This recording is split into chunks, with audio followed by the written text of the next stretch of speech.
اللہ کو خبر ہے، اللہ کو خبر ہے تمہارے ہر عمل کی، اللہ کو پتہ ہے تمہارا ہر عمل اللہ کو پتہ ہے۔ اب یہ مضمون اللہ تعالیٰ کیوں بیان کر رہے ہیں؟ تاکہ ہم گناہ نہ کریں۔ جب تک ہمیں یہ استحضار حاصل نہیں ہوگا کہ اللہ دیکھ رہا ہے، اللہ دیکھ رہا ہے، اللہ سن رہا ہے اور اللہ ہر وقت ہمارے ساتھ ہے۔ الم یعلم بان اللہ یرا، اے انسان تجھے یہ علم نہیں کہ اللہ تجھے دیکھ رہا ہے، اللہ تجھے دیکھ رہا ہے۔ جیسے وہ جہاں پہ فوج کی چھاونی بنی ہوتی ہے تو اس کے دیوار پہ لکھا ہوتا ہے خبردار، کیمرے کی آنکھ آپ کو دیکھ رہی ہے، دیوار کے قریب نہ آئیں۔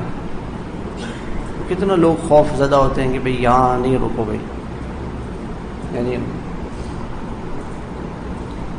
وہ ہم لندن کے ایئرپورٹ پہ اترے نا، تو ایک جگہ ہمیں خالی نظر آئی تو ہم نے نماز وہاں ارادہ کیا کہ ساتھیوں نے صفحے بنائی، ہم نماز پڑھیں، تو میں فوراً پولیس آ گئی۔ انہوں نے کہا نہیں یہاں نماز نہیں پڑھیں، وہ سامنے کمرہ بنا ہوا ہے، کمرے میں جا کے نماز پڑھیں۔ اصل میں ہوتا یہ تھا کہ جب جماعتیں جاتی تھی نا اور جماعتیں وہاں ایئرپورٹ پہ نماز پڑھتی تھی، کتنے لوگ دیکھ دیکھ کے مسلمان ہو جاتے تھے، اور وہ کہتے تھے کہ تمہارے اس عمل سے ہمیں سکون ملتا ہے، ہمیں بڑا سکون ملتا ہے، جب ہم تمہاری نماز کو دیکھتے ہیں تو ہمیں سکون آ جاتا ہے صرف دیکھنے سے، اور ہم بھی ایسا کرنا چاہتے ہیں۔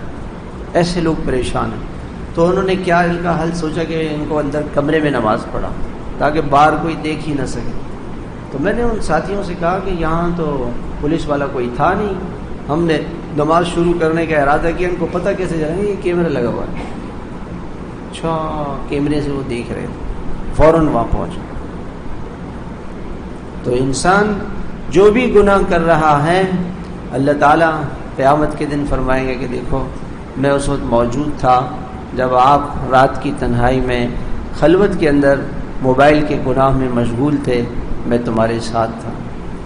وَهُوَ مَعَكُمْ أَيْنَمَا كُنتُمْ، تم جہاں کہیں بھی ہو وہ اللہ تمہارے ساتھ ہے، وہ اللہ تمہارے ساتھ ہے، اللہ تمہارے ساتھ۔ مَا يَكُونُ مِن نَجْوَى ثَلَاثَةٍ إِلَّا هُوَ رَابِعُهُمْ، تم تین آدمی باتیں کرو، چوتھا اللہ ہے، چوتھا اللہ ہے۔ ہماری تشکیل ہوئی مدینہ منورہ، تو ہمیں حضرات نے فرمایا کہ آپ عربوں میں کام کریں۔